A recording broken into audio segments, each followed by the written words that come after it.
샬롬 반갑습니다.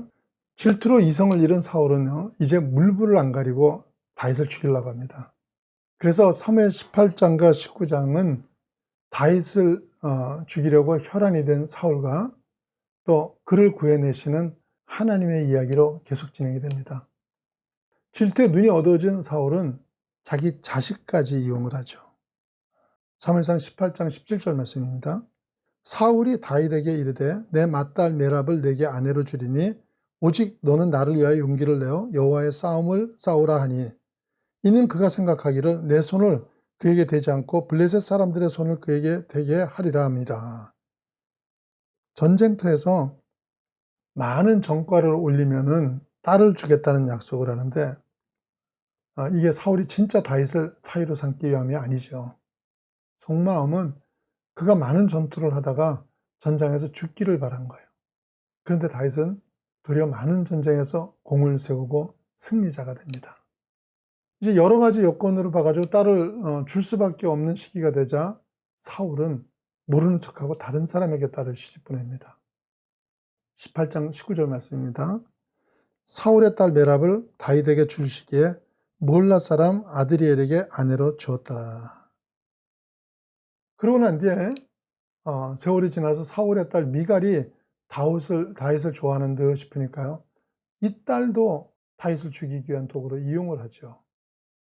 18장 20절, 21절 말씀입니다. 사울이 딸 미갈이 다윗을 사랑하며 어떤 사람이 사울에게 알린지라 사울이 그를 좋게 여겨 스스로 이르되 내가 딸을 그에게 주어서 그에게 올무가 되게 하고 블레셋 사람들의 손으로 그를 치게 하리라 하고 이에 사울이 다윗에게 이르되 내가 오늘 다시 내 사위가 되리라 하니라. 이러는데요, 한번 속은 다윗이 이제는 시큰둥하게 반응을 합니다. 그러자 사울은 주변의 신하들까지 동원을 하면서 다윗한테 압력을 넣죠. 그래서 18장 22절과 23절 말씀입니다. 사울이 그의 신하들에게 명령하되 너희는 다윗에게 비밀히 말하여 이르기를 보라 왕이 너를 기뻐하시고 모든 신하도 너를 사랑하나니 그런즉 내가 왕의 사위가 되는 것이 가하니라 하라. 사울의 신하들이 이 말을 다윗의 귀에 전하며 다윗이 이르되 왕의 사위 되는 것을 너희는 작은 일로 보느냐? 나는 가난하고 천한 사람이라 한지라. 왜 가난하다는 말을 이게 쓰게 되냐면요, 그 당시 혼인에는 신부의 부모한테 많은 지참금을 냈어야만 합니다. 다윗이 자신의 분한 형편이 전혀 그럴 입장이 아니라고 사양을 하니까 18장 25절에 사울이 이르되 너희는 다윗에게 이같이 말하기를 왕이 아무것도 원하지 아니하고 다만 왕의 원수의 보복으로 블레셋 사람들이 포피 100개를 원하신다 하라 하였으니 이는 사울의 생각에 다윗을 블레셋 사람들의 손에 죽게 하리라 함이라. 그래서 다윗을 함정에 빠뜨리기 위해서 지참금은 필요 없고 블레셋 사람 100명의 목숨을 가져오라고 요구를 한 거죠. 자기 딸의 사랑까지도 악의 도구로 사용을 한 것인데 악한 영의 지배를 받게 되면 사람이 이렇게까지 되는 거예요. 자, 그런데 다윗은 도리어 200명을 죽이고 사울의 사위가 되죠. 두 번씩이나 딸을 이용해서 다윗을 해치려는 계략에 실패한 사울은요, 이제는 방법을 바꿔서 다윗의 주변 사람을 이용해 가지고 다윗을 해치고자 합니다. 사무엘상 19장 1절이에요. 사울이 그의 아들 요나단과 그의 모든 신하에게 다윗을 죽이라 말하였더니 사울의 아들 요나단이 다윗을 심히 좋아하므로. 사람이 가장 큰 충격을 받는 거는요, 원수가 공격해 오는 것이 아니라 친구가 공격해 올 때예요. 원수라는 건 위당 내 뒷덜미를 잡기 마련이지만요, 어려울 때 나의 가장 든든한 후원자가 될 줄 알았던 내 주변 사람이 발목을 잡을 때는 누구든지 심한 좌절을 하게 되는 거예요. 그런데 이런 식으로 주변의 신뢰관계를 무너뜨리고 어떻게 해서라도 사람들이 배신하도록 하는 것은 사울만 사용하는 방법이 아닙니다. 사단은 이런 방법을 예수님에게까지 사용을 했죠.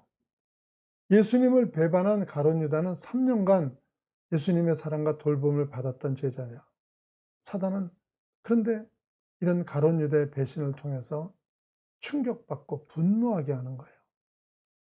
그런데 사탄의 이런 충동지를 따라가는 사람들이 항상 있어요. 그래서 사울이 주변을 이간하고 배신하도록 하니까 여기저기서 다윗을 밀고 가는 사람들이 생겨나게 됩니다. 요셉도 마찬가지죠. 그는 보디발 부인의 모함으로 이제까지 쌓은 신뢰를 다 잃어버리고 강간 미수범이 되고 말았죠. 요셉을 아는 사람들이 저 사람만은 그래도 괜찮은 사람인 줄 알았는데 저 인간도 별 수 없구나 이러면서 그를 얼마나 비난했겠어요. 그런데 이런 거짓에 많은 사람들이 속아 넘어가는 이유가 뭐예요? 창세기 2장에 하나님은 선악과 열매를 먹지 말라고 하셨습니다. 그런데 인간은 창세기 3장에 뱀의 말을 듣고 선악과를 먹잖아요. 하나님 말씀보다 왜 그 징그럽고 더러운 뱀의 거짓말을 더 쉽게 들어요? 왜 그렇습니까? 하나님 말씀보다 뱀의 말이 자기 욕심하고 맞기 때문에 그런 거예요. 그래서 이런 식으로 억울함을 당하는 다윗을요, 하나님은 어떻게 보호를 하세요? 하나님은요, 가끔은 대단히 역설적으로 일을 하세요.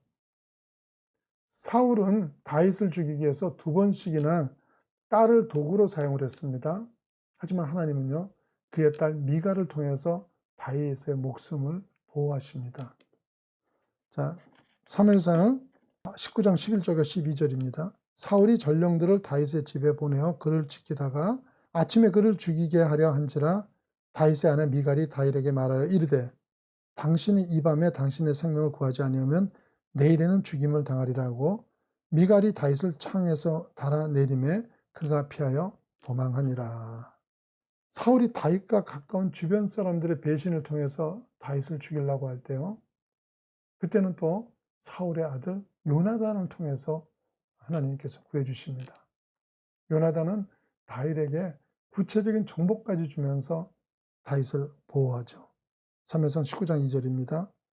그가 다윗에게 말하여 이르되 내 아버지 사울이 너를 죽이기를 꾀하시느니라. 그러므로 이제 청하노니 아침에 조심하여 은밀한 곳에 숨어 있으라. 그러니까 딸을 이용하니까 딸을 통해서 구원하시고요. 또 사울이 요나단을 통해서 들이대는 배반의 칼을 하나님께서는 신뢰라는 방패로 막아주신 거예요. 예수 그리스도를 사망과 저주에 몰아넣으려던 그 십자가를 하나님은 사망과 저주를 정복하는 도구로 사용을 하셨죠. 그리고 온 이스라엘을 멸망시키고 모르드게를 매달기 위해서 세우는 그 장대를 세운 하만이 매달리게 하시죠. 성경에는 이런 역설적인 역사가 수도 없이 많습니다. 그래서 하나님이 모든 것을 합력하여 선을 이루시겠다고 자신 있게 말씀을 하시는 거예요. 세상에 여러분을 모험하고 핍박할 때가 있습니다. 그때 실망하지 마세요. 하나님은 어떤 악한 일로도 선을 이뤄내실 수 있습니다. 보디발의 부인이 준 고난의 자리가 요셉에게는 기회가 자리가 됐죠. 요셉이 억울해서 이 사람 저 사람 붙들고 하소연했다고 생각해 보세요. 그래서 그 자리를 피했으면 감옥에서 꿈을 회복하고 총리가 되는 기회도 피하게 되는 거예요. 우리는 어려운 형편을 피할 수 있느냐 아니냐보다 중요한 것이 어떤 형편에서도 하나님과 동행하고 있냐는 것입니다. 오늘도 여러분이 놓인 어려운 형편이 있다면 묵묵히 하나님을 바라보면서 나를 향하신 하나님의 위도가 무엇인가를 바라봄으로 인해서요, 모든 억울한 일까지도 합력해서 선을 이뤄내는 그런 복된 자녀들 되시기를 축원합니다.